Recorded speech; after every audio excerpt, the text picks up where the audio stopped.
के बाजार के लिए मंथली एक्सपायरी का दिन और मंथली एक्सपायरी के दिन सुबह क्या स्ट्रैटेजी आपको बनानी है, विदेशी बाजार के संकेत कैसे हैं, फंड एक्शन, ब्रोकरेज, खबरों वाले शेयर, नतीजे, सब कुछ एक एक कर अगले 20 से 25 मिनट में आपको बताएंगे। शुरुआत विदेशी बाजार के संकेतों से कर लेते हैं।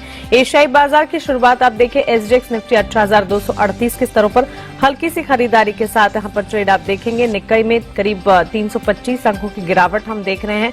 वहीं डाउ फ्यूचर्स अगर आप देखें यहां पर 50 अंकों की बढ़त के साथ ट्रेड देखने को मिला है। बीती रात अमेरिकी बाजार के ट्रेंड को अगर देखें, लगातार अच्छी तेजी देखने के बाद कल अमेरिकी बाजार में हमने गिरावट देखी। डाउ में करीब 266 अंकों की बिकवाली, तो एसएनपी में भी लाल निशान के साथ ट्रेड। हालांकि नैस्डैक ने अपने आप को बचाया, यहां पर हल्की सी खरीदारी के साथ हमने कामकाज देखा है। विदेशी बाजार के संकेत विस्तार से अब जानते हैं दीपांशु भंडारी से। दीपांशु, गुड मॉर्निंग, बताएं ग्लोबल मार्केट सेटअप आज कैसा है?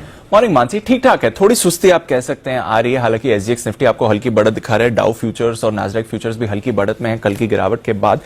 जापान में थोड़ा दबाव है क्योंकि बैंक ऑफ जापान की पॉलिसी आने वाली है, तो वहां पर बाजार की नजर है। हालांकि कुछ बड़े बदलाव का अनुमान फिलहाल तो बाजार नहीं लगा रहा है, पर हां, कल शाम अमेरिकी बाजारों में हमने जरूर देखा कि रिकॉर्ड रैली पर ब्रेक लगते हुए दिखा है। 4 दिनों में पहली बार डाउ गिरा, 3 दिनों में पहली बार एसएनपी 500 गिरकर आया, बल्कि डाउ तो 265 अंक गिरकर दिन के निचले स्तर पर बंद हुआ। एसएनपी 500 भी 0.5% गिरकर दिन के निचले स्तर पर बंद हुआ। और ज्यादा गिरावट आपने मिड कैप और स्मॉल कैप्स में देखी, क्योंकि रसल 2000 करीब 2% फिसलकर बंद हुआ, तो वहां पर ज्यादा दबाव था।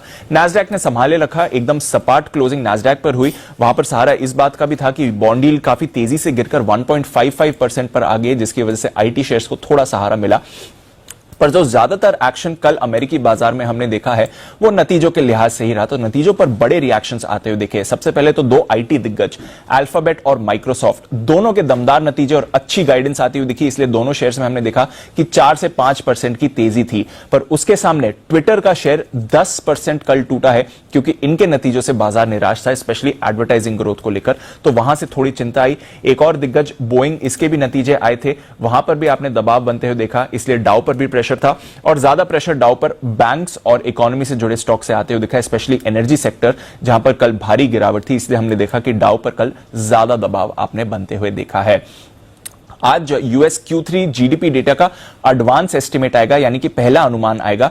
2.8% की बढ़त का अनुमान है। फाइनल फिगर्स थोड़ी देर बाद आते हैं, बट आज पहला एस्टिमेट आएगा, तो यहां पर हमारी नजर है 2.8% ग्रोथ का अनुमान है। तो थोड़ी ग्रोथ भी सॉफ्ट होती हुई दिख रही है। साथ ही साप्ताहिक बेरोजगारी के दावे भी आने वाले हैं। यूरोप की बात करें तो यहां पर भी सुस्त कारोबार देखा, करीब 0.5% तक की गिरावट यूरोप के बाजारों में आपको आती हुई दिखी। इसके साथ ही एनर्जी पर रखिए नजर, क्योंकि कच्चे तेल में कल भारी गिरावट हुई है, करीब 2.5% फिसलकर ब्रेंट अगर आप इस समय देखें $84 के नीचे, बल्कि अब तो $83 पर आते हुए दिख रहा है। अमेरिकी भंडार अनुमान से बड़े हैं, 13 लाख बैरल के अनुमान की बढ़त का अनुमान लगाया जाता है, उसके सामने करीब 43 लाख बैरल भंडार बढ़कर आए हैं। तो वहां से हमने देखा कि कच्चे तेल में भारी गिरावट हुई है। सोना एकदम स्टेबल है $1800 के जस्ट नीचे, वहीं डॉलर इंडेक्स में थोड़ी गिरावट आती हुई देखिए। तो ऑल इन ऑल ठीक ठाक ग्लोबल संकेत है, थोड़ी सुस्ती है, बट ज्यादातर अर्निंग्स का रिएक्शन कल अमेरिकी बाजारों में काफी भारी था, जिसकी वजह से हमने गिरा